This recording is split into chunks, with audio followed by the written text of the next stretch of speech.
আসসালামু আলাইকুম ওরহমতুল্লাহি ওবারাকাতুহু। প্রিয় ভাইরা, আপনারা শুনছেন বিশ্ববিখ্যাত গ্রন্থ আর রাহিকুল মাকতুম থেকে প্রিয় নবী মোহাম্মদ সাল্লাল্লাহু আলাইহি ওয়াসাল্লামের জীবনীর ৩১তম পর্ব। ভিডিওটি ভালো লাগলে একটি লাইক করবেন, কমেন্ট করবেন এবং প্রিয় নবী সাল্লাল্লাহু আলাইহি ওয়াসাল্লামের জীবনী যাতে চারিদিকে ছড়িয়ে পড়ে সেজন্য ভিডিওটি শেয়ার করতেও ভুলবেন না। শুরু করছি মেরিসি যুদ্ধের পরবর্তী সামরিক অভিযান। এক, সারিয়া দিয়ারে বনি কেলাব, এলাকা দুমাতুল জান্দাল। হজরত আব্দুর রহমান ইবনে আউফ রাদিয়াল্লাহু তাআলা আনহুর নেতৃত্বে ৬ষ্ঠ হিজরির শাবান মাসে এই অভিযান পরিচালিত হয়। রাসূলুল্লাহ সাল্লাল্লাহু আলাইহি ওয়াসাল্লাম নিজের সামনে বসিয়ে নিজ হাতে আব্দুর রহমানের মাথায় পাগড়ি বাঁধেন এবং লড়াইয়ের সময় ভালোভাবে কাজ করার ওসিয়ত করেন। তিনি বলেন, যদি ওরা তোমার আনুগত্য মেনে নেয় তবে ওদের বাদশাহর মেয়েকে বিয়ে করবে। দুমাতুল জান্দালে পৌঁছে হজরত আব্দুর রহমান ইবনে আউফ রাদিয়াল্লাহু তাআলা আনহু ৩ দিন ক্রমাগতভাবে তাদের ইসলামের দাওয়াত দেন। অবশেষে তারা ইসলাম গ্রহণ করে। এরপর হজরত আব্দুর রহমান রাদিয়াল্লাহু তাআলা আনহু তামাদর বিনতে আসবাগের সাথে বিবাহ বন্ধনে আবদ্ধ হন। এই মহিলা ছিলেন হজরত আব্দুর রহমানের পুত্র আবু সালমার মাতা, আর এই মহিলার পিতা ছিলেন নিজ কওমের সর্দার এবং বাদশাহ। ২, সারিয়া দিয়ারে বনি সাদ, এলাকা ফেদেক। ৬ষ্ঠ হিজরির শাবান মাসে হজরত আলী রাদিয়াল্লাহু তাআলা আনহুর নেতৃত্বে এই অভিযান পরিচালিত হয়। রাসূল সাল্লাল্লাহু আলাইহি ওয়াসাল্লাম খবর পেলেন যে বনু সাদ গোত্রের একদল লোক মুসলমানদের বিরুদ্ধে ইহুদিদের সাহায্য করার প্রস্তুতি নিচ্ছে। এ খবর পাওয়ার পর তিনি ২০০ লোকসহ হজরত আলী রাদিয়াল্লাহু তাআলা আনহুকে প্রেরণ করেন। এরা রাত্রিকালে সফর করে এবং দিনের বেলায় লুকিয়ে থাকতেন। অবশেষে একজন গুপ্তচরকে গ্রেপ্তার করা হয়। সে স্বীকার করে যে তারা খয়বরের খেজুরের বিনিময়ে ইহুদিদের সাহায্য করার প্রস্তাব দিয়েছে। গুপ্তচর একথাও জানায় যে বনু সাদ অমুক জায়গায় দলবদ্ধ অবস্থায় রয়েছে। হজরত আলী রাদিয়াল্লাহু তাআলা আনহু রাত্রিকালে হঠাৎ হামলা চালিয়ে ৫০০ উট এবং ২০০০ বকরি অধিকার করেন। বনু সাদ গোত্রের লোকেরা তাদের মহিলা ও শিশুদের নিয়ে পালিয়ে যেতে সক্ষম হয়। তাদের সর্দারের নাম ছিল অবর ইবনে আলিম। ৩, সারিয়া ওয়াদিল কোরা। হজরত আবু বকর সিদ্দিক রাদিয়াল্লাহু তাআলা আনহু অথবা হজরত জায়েদ ইবনে হারিসা রাদিয়াল্লাহু তাআলা আনহুর নেতৃত্বে ৬ষ্ঠ হিজরির রমজান মাসে এটি পরিচালিত হয়। এর কারণ ছিল এই যে বনু ফাজারা গোত্রের একটি শাখা প্রতারণার আশ্রয় নিয়ে রাসূল সাল্লাল্লাহু আলাইহি ওয়াসাল্লামকে হত্যা করার ষড়যন্ত্র করে। তাই রাসূল সাল্লাল্লাহু আলাইহি ওয়াসাল্লাম হজরত আবু বকর রাদিয়াল্লাহু তাআলা আনহুকে প্রেরণ করেন। হজরত সালমা ইবনে আকওয়া বলেন, এই অভিযানে আমিও তাঁর সাথে ছিলাম। ফজরের নামাজ আদায়ের পর আমরা হজরত আবু বকর রাদিয়াল্লাহু তাআলা আনহুর নির্দেশে হামলা করলাম। হজরত আবু বকর রাদিয়াল্লাহু তাআলা আনহু কিছু সংখ্যক লোককে হত্যা করেন। আমি একদল লোককে দেখলাম, তাদের মধ্যে মহিলা এবং শিশুও ছিল। আশঙ্কা করছিলাম যে ওরা পাহাড়ে পালিয়ে যেতে পারে। এরূপ চিন্তা করে আমি এগিয়ে গিয়ে তাদের ও পাহাড়ের মাঝামাঝি জায়গায় তীর নিক্ষেপ করলাম। এতে ওরা দাঁড়িয়ে গেল। তাদের মধ্যে উম্মে কুরফা নামে একজন মহিলা ছিল। তার দেহে একটি পুরাতন পুস্তিন ছিল। তার সঙ্গে ছিল তার যুবতী মেয়ে। সে ছিল আরবের বিশিষ্ট সুন্দরী মেয়েদের অন্যতম। আমি তাদেরকে তাড়িয়ে হজরত আবু বকর রাদিয়াল্লাহু তাআলা আনহুর কাছে নিয়ে এলাম। তিনি মেয়েটি আমাকে দিয়ে দিলেন। আমি কখনো তার পোশাক উন্মোচন করিনি। পরে রাসূল সাল্লাল্লাহু আলাইহি ওয়াসাল্লাম এই মেয়েটির দায়িত্ব সালমা ইবনে আকওয়ার কাছ থেকে চেয়ে নেন এবং তাকে মক্কায় প্রেরণ করেন। এই মেয়েটির বিনিময়ে মক্কায় আটক কয়েকজন মুসলমানকে মুক্ত করে আনা হয়। উম্মে কারফা ছিল একজন শয়তানি মহিলা। এই মহিলা আল্লাহর রাসূলকে হত্যার ষড়যন্ত্রে লিপ্ত থাকত। এই উদ্দেশ্যে সে তার গোত্রের ৩০ জন সওয়ারিকে প্রস্তুত করেছিল। এই অভিযানে সে যথার্থ বদলা পেয়েছিল। তার ৩০ জন সওয়ারি নিহত হয়েছিল। ৪, সারিয়া উরনাইয়াইন। ৬ষ্ঠ হিজরির সোয়াল মাসে হজরত কারজ ইবনে জাবের ভাইরি রাদিয়াল্লাহু তাআলা আনহুর নেতৃত্বে এই অভিযান পরিচালিত হয়। এর কারণ ছিল এই যে আকল এবং উরাইনা গোত্রের কিছু সংখ্যক লোক মদিনায় এসে ইসলাম গ্রহণ করে এবং মদিনাতেই অবস্থান করতে থাকে। কিন্তু মদিনার আবহাওয়া তাদের জন্য সহনীয় ছিল না। রাসূল সাল্লাল্লাহু আলাইহি ওয়াসাল্লাম তাদেরকে কয়েকটি উটসহ এক চারণভূমিতে পাঠিয়ে এর নির্দেশ দেন যে তোমরা উটের দুধ এবং পেশাব পান করবে। এরা সুস্থ হওয়ার পর আল্লাহর রাসূলের প্রেরিত উটের রাখালদের হত্যা করে উটগুলো নিয়ে উধাও হয়ে যায়। ইসলাম গ্রহণের পর তারা পুনরায় কুফরি গ্রহণ করে। রাসূলুল্লাহ সাল্লাল্লাহু আলাইহি ওয়াসাল্লাম তাদের সন্ধানে কারজ ইবনে জাবের ফাহরির নেতৃত্বে ২০ জন সাহাবীর একটি দল প্রেরণ করেন। তিনি এসব অকৃতজ্ঞ ও ধর্মান্তরিতের জন্যে বদদোয়া করে বলেন, হে আল্লাহ তাআলা, ওদের উপর পথ অন্ধ করে দাও এবং কঙ্কনের চেয়ে সংকীর্ণ করে দাও। সাহাবারা ধাওয়া করে তাদের পাকড়াও করেন। মুসলমান রাখালদের হত্যা করার শাস্তি হিসাবে অন্যান্য শাস্তিসহ তাদের হাত পা কেটে দেয়া হয়। এরপর তাদের হারলা নামক এলাকায় ছেড়ে দেয়া হয়। সেখানে তারা মাটি খুঁড়ে খুঁড়ে কৃতকর্মের ফল ভোগ করে। বুখারী এবং অন্যান্য গ্রন্থে এ ঘটনা হযরত আনাস রাদিয়াল্লাহু তাআলা আনহু থেকে বর্ণিত রয়েছে। সিরাত রচয়িতারা আরও একটি সামরিক অভিযানের কথা উল্লেখ করেছেন। সেটি ৬ষ্ঠ হিজরির শওয়াল মাসে হযরত সালমা ইবনে আবু সালমার নেতৃত্বে পরিচালিত হয়। এর বিবরণ এই যে, হযরত আমর ইবনে উমাইয়া জামরি আবু সুফিয়ানকে হত্যা করতে মক্কা গমন করেন। কেননা আবু সুফিয়ান রাসূলুল্লাহ সাল্লাল্লাহু আলাইহি ওয়াসাল্লামকে হত্যা করতে একজন বেদুইনকে মদিনায় প্রেরণ করেছিল, কিন্তু উভয়ের কেউই উদ্দেশ্য পূরণে সক্ষম হয়নি। সিরাত রচয়িতারা একথাও লিখেছেন যে এ অভিযানে হযরত আমর ইবনে উমাইয়া জামারি ৩ জন কাফেরকে হত্যা করেন। তিনি হযরত খোবাইব রাদিয়াল্লাহু তাআলা আনহুর লাশও উঠিয়ে নিয়ে আসেন।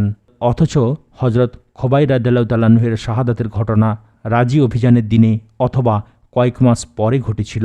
রাজিয়ের ঘটনা ৪র্থ হিজরির সফর মাসে ঘটে।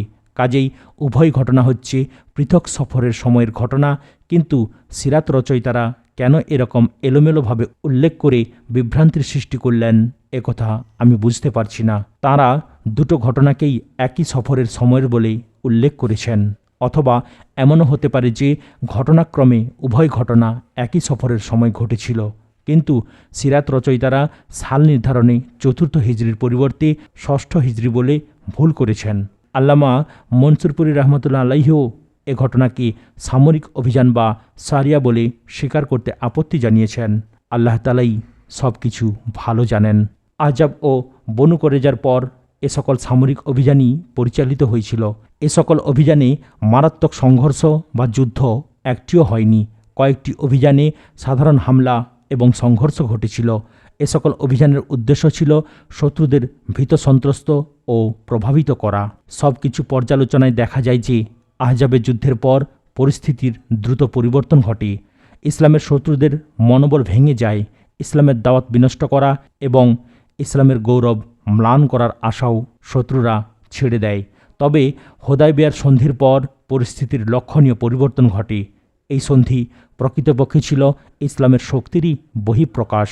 এর মাধ্যমে পরিষ্কার হয়ে গিয়েছিল যে আরব জাহানে ইসলামের অগ্রাভিযান বন্ধ করার মতো কোনো শক্তি আর অবশিষ্ট নেই এবং ইসলামের বিজয় অবধারিত। এখন শুনছেন হুদায়বিয়ার সন্ধি। উমরাহর প্রস্তুতি। আরব জাহানের পরিস্থিতি মুসলমানদের প্রায় অনুকূলে এসে গিয়েছিল। ইসলাম দাওয়াতের সাফল্য এবং বড় ধরনের বিজয়ের লক্ষণ পর্যায়ক্রমে প্রকাশ পাচ্ছিল। মসজিদে হারামের দরজা পৌত্তলিকরা মুসলমানদের মনে ৬ বছর যাবৎ বন্ধ করে রেখেছিল। সেই পবিত্র মসজিদে মুসলমানদের ইবাদতের অধিকারের স্বীকৃতি আদায়ের প্রাথমিক উদ্যোগ শুরু হয়ে গিয়েছিল। মদিনা মুনাওয়ারায় রাসূলুল্লাহ সাল্লাল্লাহু আলাইহি ওয়াসাল্লামকে স্বপ্ন দেখানো হলো যে তিনি এবং সাহাবায়ে কেরাম মসজিদে হারামে প্রবেশ করছেন। তিনি এও স্বপ্ন দেখেন যে তিনি কাবাঘরের চাবি নিয়েছেন এবং সাহাবাসহ কাবাঘর তাওয়াফ ও উমরাহ পালন করেন। এরপর কয়েকজন সাহাবা চুল কাটেন, কয়েকজন শুধু নখ কাটেন। রাসূল সাল্লাল্লাহু আলাইহি ওয়াসাল্লাম সাহাবাদের এই স্বপ্নের কথা জানান। সাহাবারা শুনে খুব খুশি হলেন। তারা মনে মনে আশা করছিলেন যে এবছর মক্কায় যাওয়া সম্ভব হবে। রাসূল সাল্লাল্লাহু আলাইহি ওয়াসাল্লাম সাহাবাদের একথাও জানালেন যে তিনি উমরাহ পালন করবেন। একথা বলার পর সাহাবায়ে কেরাম সফরের প্রস্তুতি গ্রহণ শুরু করলেন।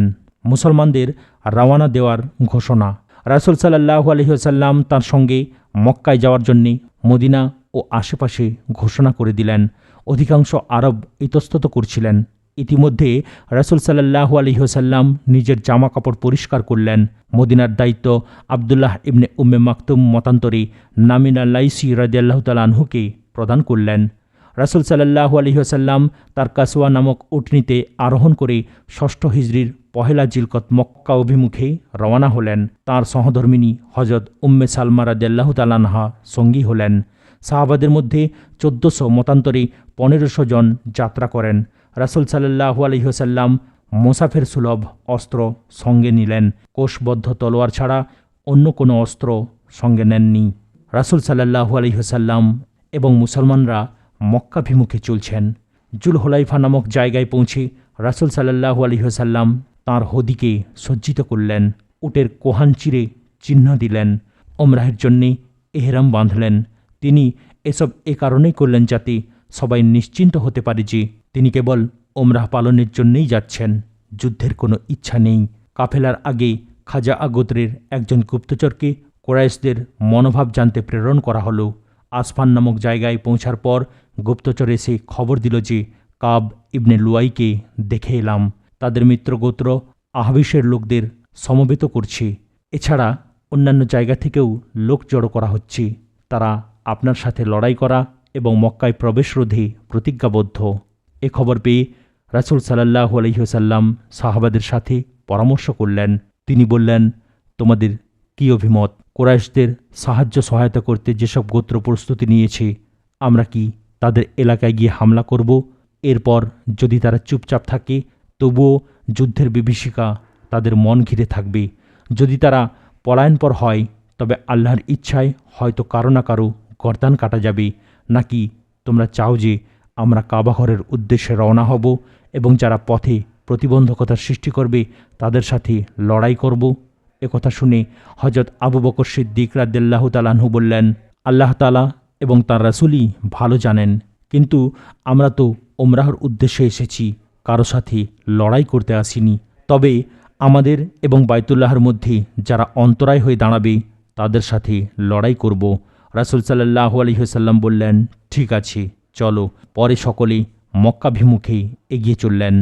বাইতুল্লাহ থেকে মুসলমানদের ফিরিয়ে রাখার চেষ্টা। এদিকে কুরাইশ রাসূল সাল্লাল্লাহু আলাইহি ওয়াসাল্লামের রওনা হওয়ার খবর পেয়ে পরামর্শ সভার বৈঠকে বসে এ মর্মে সিদ্ধান্তে উপনীত হল যে যে কোনো মূল্যে মুসলমানদের বাইতুল্লাহ থেকে দূরে রাখতে হবে। রাসূল সাল্লাল্লাহু আলাইহি ওয়াসাল্লাম আহবিশ গোত্র পেরিয়ে সফর অব্যাহত রাখলে বনি কাব গোত্রের একজন লোক এসে বলল, কুরাইশরা জি তাওয়া নামক জায়গায় অবস্থান করেছে। খালেদ ইবনে ওলীদ ২০০ সওয়ারের বাহিনী নিয়ে কুরাউল গামিমে প্রস্তুত হয়ে রয়েছে। এই স্থান মক্কাভিমুখী প্রধান সড়কে অবস্থিত। খালেদ ইবনে ওলীদ মুসলমানদের বাধা দেওয়ার চেষ্টা করল। সে তার সৈন্যদলকে এমন জায়গায় রাখল যে জায়গা থেকে উভয় পক্ষ পরস্পরকে দেখতে পায়। মুসলমানদের জোহরের নামাজ আদায়ের সময় খালেদ লক্ষ্য করলেন যে মুসলমানরা রুকু সেজদা করছে। খালেদ নামাজ শেষে মন্তব্য করল যে নামাজের সময় ওরা গাফেল ছিল। এ সময়ে যদি আমরা হামলা করতাম তবে ওদের কাবু করতে পারতাম। এরপর খালেদ সিদ্ধান্ত নিল যে আসরের নামাজের সময় মুসলমানরা যখন নামাজে দাঁড়াবে তখন হঠাৎ করে তাদের উপর হামলা করতে হবে। আল্লাহ তাআলা সেই সময়ে সালাতুল খাউফের নির্দেশ দেন। খালেদ ইবনে ওলীদ ইচ্ছা থাকা সত্ত্বেও মুসলমানদের উপর হামলা করতে পারেনি। রক্তাক্ত সংঘাত এড়িয়ে চলার চেষ্টা। এদিকে রাসূল সাল্লাল্লাহু আলাইহি ওয়াসাল্লাম কুরাউল গামিনের প্রধান সড়ক ছেড়ে অন্য এক পথ ধরে অগ্রসর হলেন। পাহাড়ি এলাকা দিয়ে ছিল সেই পথ, অর্থাৎ ডান দিকে ঘুরে রাসূল সাল্লাল্লাহু আলাইহি ওয়াসাল্লাম হামসের মাঝখান দিয়ে এমন এক পথে গেলেন যে পথ সানিয়াতুল মারার নামক জায়গায় গিয়ে ঠেকেছে। সানিয়াতুল মারার থেকে তাঁরা গেলেন হুদাইবিয়া। এই স্থান ছিল মক্কার অদূরে। কুরাউল গামিম থেকে অন্য পথে মুসলমানদের যেতে দেখে, অর্থাৎ পথ পরিবর্তন করতে দেখে খালেদ কুরাইশদের নয়া পরিস্থিতি সম্পর্কে অবহিত করতে সঙ্গীদের নিয়ে দ্রুত মক্কায় গেল। এদিকে রাসূল সাল্লাল্লাহু আলাইহি ওয়াসাল্লাম তাঁর সফর অব্যাহত রাখলেন। সানিয়াতুল মারার নামক জায়গায় পৌঁছার পর উটনি বসে গেল। লোকেরা বলল, হল হল, কিন্তু উটনি বসেই রইল। রাসূল সাল্লাল্লাহু আলাইহি ওয়াসাল্লাম বললেন, এই উটনির তো এভাবে বসে পড়ার অভ্যাস নেই। তিনি একে থামিয়ে রেখেছেন যিনি হাতিকে থামিয়ে দিয়েছিলেন। এরপর তিনি বললেন, সেই সত্তার শপথ যার হাতে আমার প্রাণ রয়েছে, ওরা এমন কিছু দাবি করবে না যাতে আল্লাহর নিষিদ্ধ কাজের প্রতি শ্রদ্ধার প্রমাণ থাকবে, কিন্তু আমি অবশ্যই তা মেনে নেব। এরপর রাসূল সাল্লাল্লাহু আলাইহি ওয়াসাল্লাম উটনীকে ওঠার জন্যে তাকিদ দিতেই উটনী উঠে দাঁড়ালো। এরপর রাসূল সাল্লাল্লাহু আলাইহি ওয়াসাল্লাম পথের কিঞ্চিত পরিবর্তন করে হুদায়বিয়ার একটি জলাশয়ের কাছে অবতরণ করলেন। জলাশয়ে পানির পরিমাণ বেশি ছিল না। অল্প অল্প করে নেয়ার পর কিছুক্ষণের মধ্যেই পানি শেষ হয়ে গেল। সাহাবারা আল্লাহ রসুলের কাছে পিপাসার কথা জানালেন। তিনি সরাধার থেকে একটি তীর বের করে সেটি জলাশয়ে নিক্ষেপের নির্দেশ দিলেন। সাহাবারা তাই করলেন। জলাশয় থেকে এরপর অবিরাম ধারায় পানি উঠতে শুরু করল এবং সাহাবাদের পানির কষ্ট দূর হয়ে গেল। বুদাইল ইবনে ওরাকার আগমন। রাসূল সাল্লাল্লাহু আলাইহি ওয়াসাল্লাম নিশ্চিত মনে অবস্থানের এক পর্যায়ে খাজা গোত্রের বুদাইল ইবনে ওরাকা খাজা গোত্রের কয়েকজন লোকসহ আল্লাহ রসুলের সাথে সাক্ষাতের জন্য এলেন। তোহামার অধিবাসীদের মধ্যে এই গোত্রের লোকেরা ছিল আল্লাহ রসুল ও মুসলমানদের হিতাকাঙ্ক্ষী। বুদাইল বললেন, আমি কাব ইবনে হুয়াইকে দেখে এলাম যে হুদায়বিয়ার পর্যাপ্ত পানির জলাশয় নিজের নিয়ন্ত্রণে রেখেছে। তার সঙ্গে নারী ও শিশুরা রয়েছে। সে আপনার সাথে লড়াই করতে এবং বাইতুল্লাহ থেকে আপনাদের দূরে রাখার জন্যে সংকল্পবদ্ধ। রাসূলুল্লাহ সাল্লাল্লাহু আলাইহি ওয়াসাল্লাম বললেন, আমরা কারো সাথে লড়াই করতে আসিনি। লড়াই কুরাইশদের ভেঙে ফেলেছে এবং মারাত্মক ক্ষতি করেছে। কাজেই তারা যদি চায় তবে আমি তাদের সাথে একটা সময় নির্ধারণ করে নেব এবং তারা আমার ও আমার লোকদের মাঝখান থেকে সরে যাবে। যদি তারা চায় তবে লোকেরা যে বিষয়ে প্রবেশ করেছে সে সম্পর্কেও গাফেল হয়ে যাবে। অন্যথায় তারা শাস্তি তো লাভ করবেই।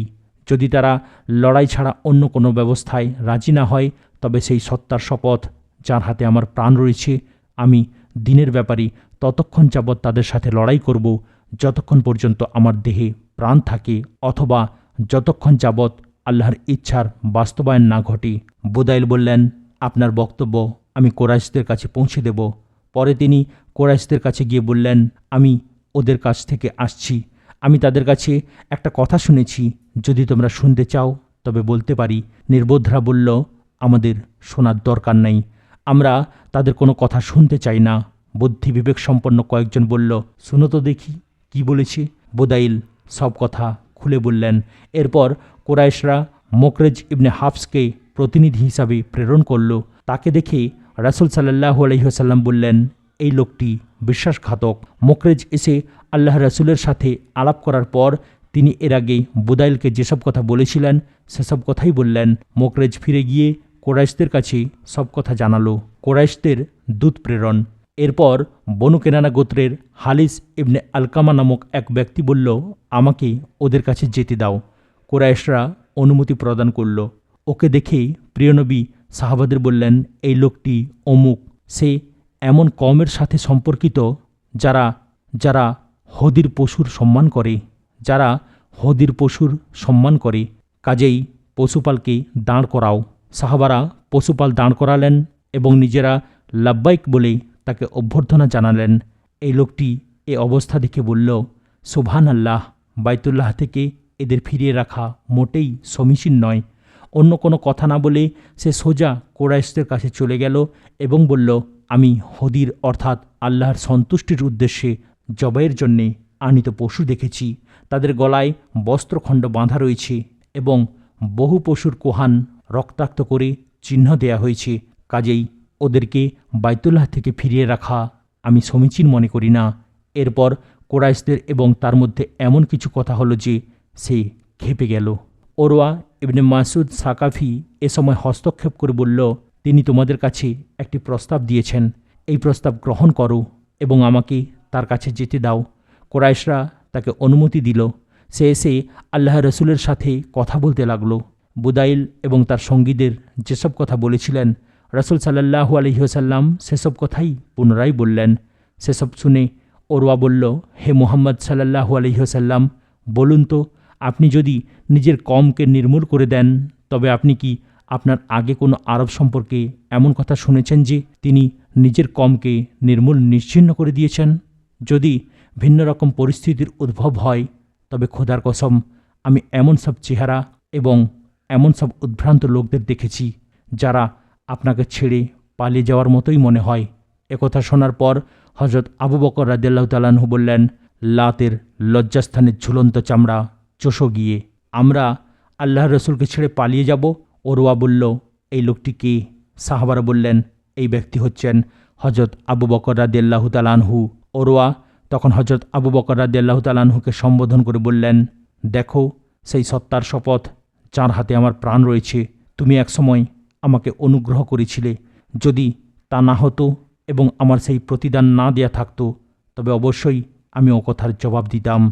এরপর ওরওয়া রাসূল সাল্লাল্লাহু আলাইহি ওয়াসাল্লামের সাথে সে কথা বলার সময় রাসূল সাল্লাল্লাহু আলাইহি ওয়াসাল্লামের দাড়ি স্পর্শ করেছিল। মুগিরা ইবনে শুবা রাদিয়াল্লাহু তাআলা আনহু রাসূল সাল্লাল্লাহু আলাইহি ওয়াসাল্লামের শিয়রে দাঁড়িয়েছিলেন। তার হাতে ছিল তলোয়ার। ওরওয়া আল্লাহ রসুলের দাঁড়িতে হাত দেওয়া মাত্র হজরত মুগিরা তলোয়ারের বাঁট দিয়ে তার হাত সরিয়ে দিতেন এবং বলতেন, নিজের হাত আল্লাহ রসুলের দাঁড়ি থেকে দূরে রাখো। এক পর্যায়ে ওরওয়া মাথা তুলে হজরত মুগিরার পরিচয় জানতে চাইল। মুগির ইবনে শুবা রাদিয়াল্লাহু তাআলা আনহু। ওরওয়া বলল, বিশ্বাসঘাতক, আমি কি তোর কাজে ছুটোছুটি করিনি? ঘটনা ছিল এই যে, হজরত মুগিরা ইবনে শুবা কিছু লোকের সঙ্গে ছিলেন। এরপর তাদেরকে হত্যা করে তাদের ধন সম্পদ সঙ্গে নিয়ে মদিনায় এসেছিলেন। রাসূল সাল্লাল্লাহু আলাইহি ওয়াসাল্লামের কাছে এসে তিনি ইসলাম গ্রহণ করেন।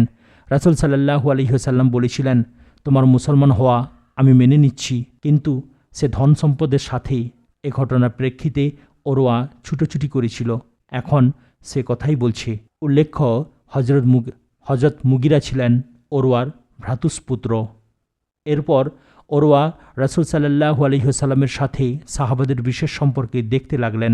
কিছুক্ষণ পর মক্কায় ফিরে গিয়ে নিজের সঙ্গীদের বললেন, হে কওম, আমি কায়সার, কিসরা এবং নাজ্জাশীর মতো সম্রাটদের কাছে গিয়েছি।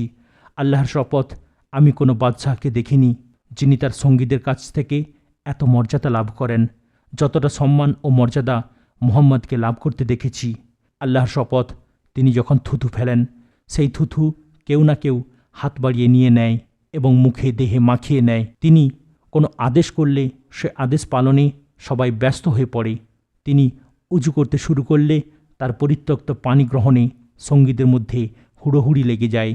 তিনি কথা বলতে শুরু করলে তার সঙ্গীরা কণ্ঠস্বর নিচু করে ফেলে।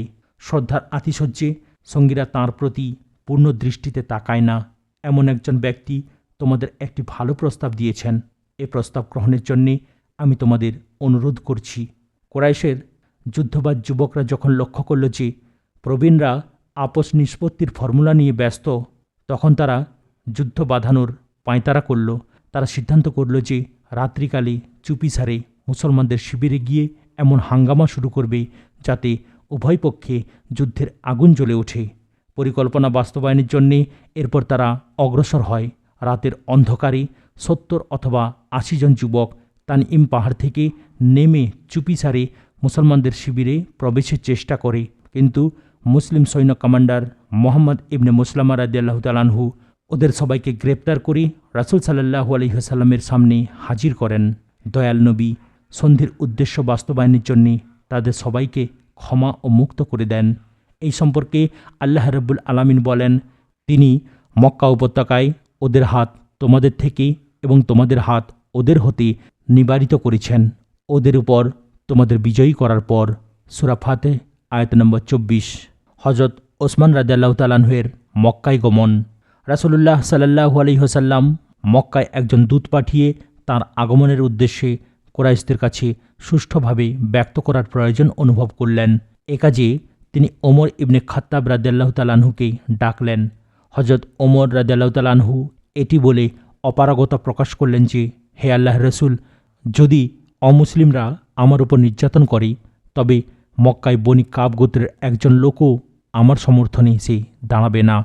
হজরত ওসমানই আমার বিবেচনায় এ কাজের উপযুক্ত। তাকে প্রেরণের আমি আবেদন জানাচ্ছি।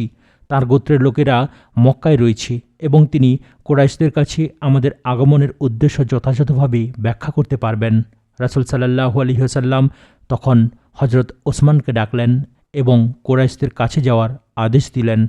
আদেশ দিয়ে বললেন, তুমি ওদের গিয়ে বলবে যে আমরা যুদ্ধ করতে আসিনি, ওমরাহ পালনের জন্যেই আমরা এসেছি। তাদেরকে ইসলামের দাওয়াত দিও। রাসূল সাল্লাল্লাহু আলাইহি ওয়াসাল্লাম হজরত ওসমান রাদিয়াল্লাহু তাআলা আনহুকে এ কথাও বললেন যে তিনি যেন মক্কার ঈমানদার পুরুষ ও মহিলাদের কাছে গিয়ে তাদের সান্ত্বনা দেন। তিনি যেন তাদের বলেন যে আল্লাহ তাআলা জাল্লা শানুহু শীঘ্রই মক্কায় ইসলামকে বিজয়ী শক্তি হিসাবে প্রতিষ্ঠিত করবেন। ঈমানদার হওয়ার কারণে তখন কাউকে চুপি সারে আল্লাহর ইবাদত বন্দেগী করতে হবে না। হজরত ওসমান রাদিয়াল্লাহু তাআলা আনহু রাসূল সাল্লাল্লাহু আলাইহি ওয়াসাল্লামের পয়গাম নিয়ে রওনা হলেন। বালদাহ নামক জায়গায় কয়েকজন কুরাইশি লোকের সাথে দেখা হলো। তারা বলল, কোথায় যাচ্ছেন? হজরত ওসমান রাদিয়াল্লাহু তাআলা আনহু বললেন, আল্লাহর রসুল হজরত মুহাম্মদ সাল্লাল্লাহু আলাইহি ওয়াসাল্লাম আমাকে এই বক্তব্য সহ তোমাদের কাছে পাঠিয়েছেন। কুরাইশি লোকেরা বলল, আপনার আনিত বক্তব্য আমরা আগেই শুনেছি, আপনি নিজের কাজে যান। এদিকে সাঈদ ইবনে আস উঠে হজরত ওসমান রাদিয়াল্লাহু তাআলা আনহুকে বললেন, মারহাবা। এরপর নিজের ঘোড়ায় জিন বেঁধে হজরত ওসমান রাদিয়াল্লাহু তাআলা আনহুকে পিঠে তুলে মক্কায় বাসভবনে নিয়ে গেলেন। সেখানে হজরত ওসমান রাদিয়াল্লাহু তাআলা আনহু কুরাইশ নেতাদের কাছে আল্লাহর রাসূলের বক্তব্য ব্যাখ্যা করলেন। কুরাইশরা হজরত ওসমান রাদিয়াল্লাহু তাআলা আনহুকে কাবাঘর তওয়াফের প্রস্তাব দিল, কিন্তু তিনি তা প্রত্যাখ্যান করলেন। রাসূল সাল্লাল্লাহু আলাইহি ওয়াসাল্লামের আগে কাবাঘর তওয়াফ করা তিনি পছন্দ করলেন না। ভিডিওর পরবর্তী অংশ দেখার জন্য চ্যানেলটিকে সাবস্ক্রাইব করুন, লাইক, কমেন্ট এবং শেয়ার করতেও ভুলবেন না। আসসালামু আলাইকুম ওয়া রাহমাতুল্লাহি ওয়া বারাকাতুহু।